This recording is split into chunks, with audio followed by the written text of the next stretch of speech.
प्राकृतिक पर्यावरण संरक्षण मानव विकास संस्थान द्वारा पर्यावरण संबंधी कार्यक्रम को सफल बनाने और स्तंभ लेखन जैसे कार्यों में योगदान देने के लिए पर्यावरण प्रेमी पालघर जिले के प्रतिष्ठित कवि सुनील आसंकर को पुरस्कार देकर सम्मानित किया गया।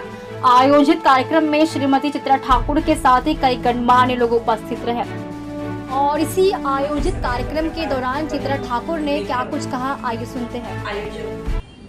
अविन्य फाउंडेशन आयोजित आजचा जो हा पत्रकारांच्या संदर्भात पर्यावरण मित्र म्हणून जो काही त्यांनी कार्यक्रम आयोजित केलेला आहे, पत्रकारांना मी तर त्यांना समाज मित्र म्हणून संबोधीन, कारण समाज मन जागृत करण्याचं काम हे पत्रकार करत असतात।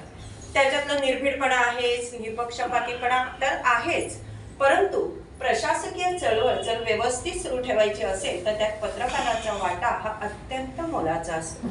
पत्रकार जितेंद्र कीर, मी 91 ला जस्ट कॉलेजमध्ये बाहेर पडले आणि त्यावेळी कीर खूप म्हणजे पत्रकारांविषयी एक अट्रॅक्शन असं, अरे वा निर्भीड कसं, म्हणजे कुठेही जा कुठल्याही प्रसंगी त्यांना अक्षरशः तारेवरची कसरत असते। जनक्षोभ वाढणार नाही, सगळ्या लोकांची मतांची भावना किंवा आदर करून आपल्या बातम्या व्यवस्थितपणे त्यांना आपल्या पत्रकारितेतून मांडायचे असतात आणि म्हणूनच चौथा खांब मी तर म्हणते टिळक, आगरकर, बाळशास्त्री जांभेकर यांचा वारसा पुढे नेण्याचं काम हे आपले पत्रकार मित्र करत आहेत। त्यानंतर हर्षल, मी तुला सांगेन की तू एक पुस्तक वाच, अरुणिमा सिन्हा, भारतातील पहिली अपंग भारतीय महिला जिने माउंट एव्हरेस्ट शिखर सर केलं।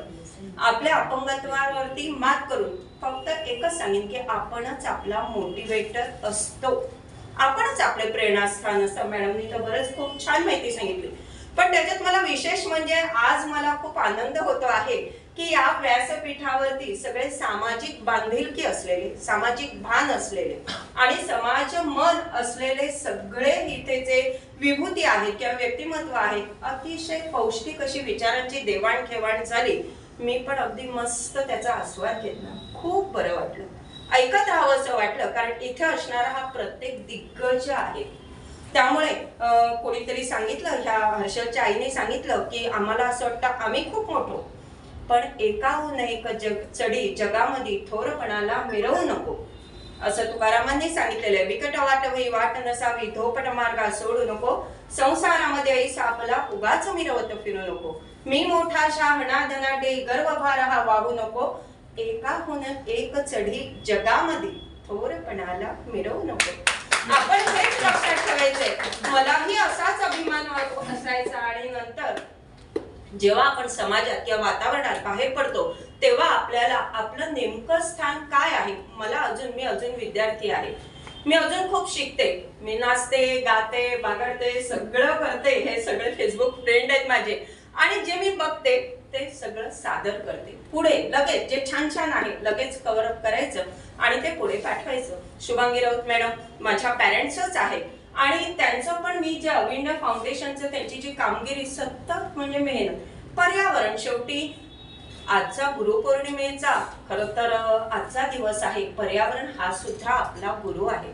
करंदीकरांनी सांगितलेले घेत्या कवितेत, देणाऱ्याने देत जावे, घेणाऱ्याने घेत जावे, घेता घेता एक दिवशी देणाऱ्याचे हात घ्यावे। म्हणजेच अविन्य फाउंडेशन तुम्ही जे हा जो उपक्रम राबवता आहे, निसर्ग आपल्याला चारीकरांनी देतो आहे, आपण मात्र त्याचा ऱ्हास करत जातो आहे। निसर्गाकडनं आपल्याला हे घ्यायचे, तो खूप देतोय, त्याचा दातृत्व हात घ्यायचा म्हणजे दातृत्व हा गुण घ्यायचे। सर तुम्ही पण खूप छान बोललात, आयोजन नियोजन खूप छान होतं, नुसतंच खूप आयुष्य जगतोय आणि ते निरर्थक असेल तर त्याला अर्थ नाही।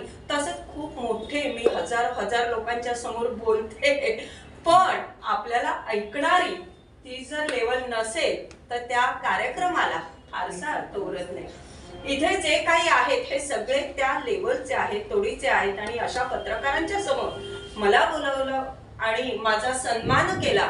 पहिली गोष्ट म्हणजे शुभांगी राऊत मॅडम तुमची धन्यवाद, अविन्य फाउंडेशन, तुम्ही सगळ्या जणांना माझे खूप खूप मनापासून अभिवादन आहे। आजचा कार्यक्रम मला खूप आवडला सर, धन्यवाद पुन्हा एकदा।